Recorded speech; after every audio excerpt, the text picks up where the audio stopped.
Question है, an object has moved through a distance, can it have zero displacement, क्या इसका displacement zero हो सकता है, ये पूछा है आपसे। इफ यस, यदि आप कहते हो यस तो अपने आंसर को support your answer with an example, एक एग्जाम्पल के द्वारा समझाओ।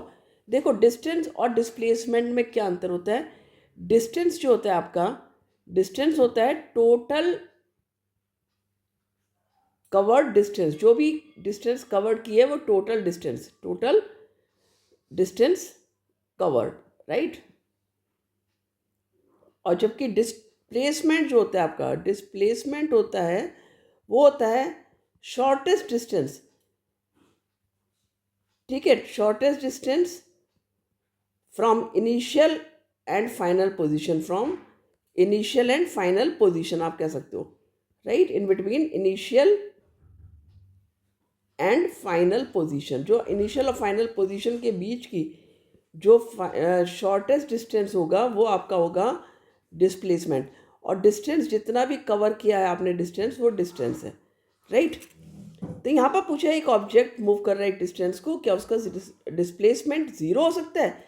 तो देखो यस, डिस्प्लेसमेंट ज़ीरो हो सकता है, तो पहली बात तो आपका आंसर आता है yes, displacement can be zero, ठीक है। डिस्प्लेसमेंट ज़ीरो कैसे हो सकता है, कैन बी ज़ीरो, तो कैसे हो सकता है ये ज़ीरो।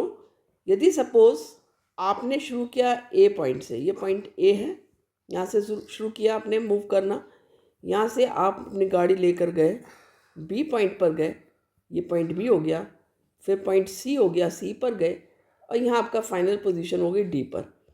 फिर डी से फिर से आए, सी से होते हुए आप बी पर गए, बी से होकर के फिर ए पर आए, यानी फिर से आपने पूरी डिस्टेंस कवर की। तो यदि हम देखें डिस्टेंस, तो यदि ये मान लीजिए टोटल ए से लेके बी तक यदि 40 मीटर था, तो लौटना भी 40 मीटर हुआ, यानी कि टोटल डिस्टेंस जो हो गई आपकी वो हो गई 40 मीटर, 40 मीटर 80 मीटर, ये क्या हो गया आपकी डिस्टेंस टोटल, ठीक है। लेकिन यदि हम डिस्प्लेसमेंट की बात करें तो इनिशियल पॉइंट भी आपका ए है, इनिशियल पोजीशन क्या है आपकी ए पर है, और फाइनल पोजीशन भी क्या है आपकी, फाइनल पॉइंट जहाँ पर आप रीच कर रहे हो वो भी आपका ए है।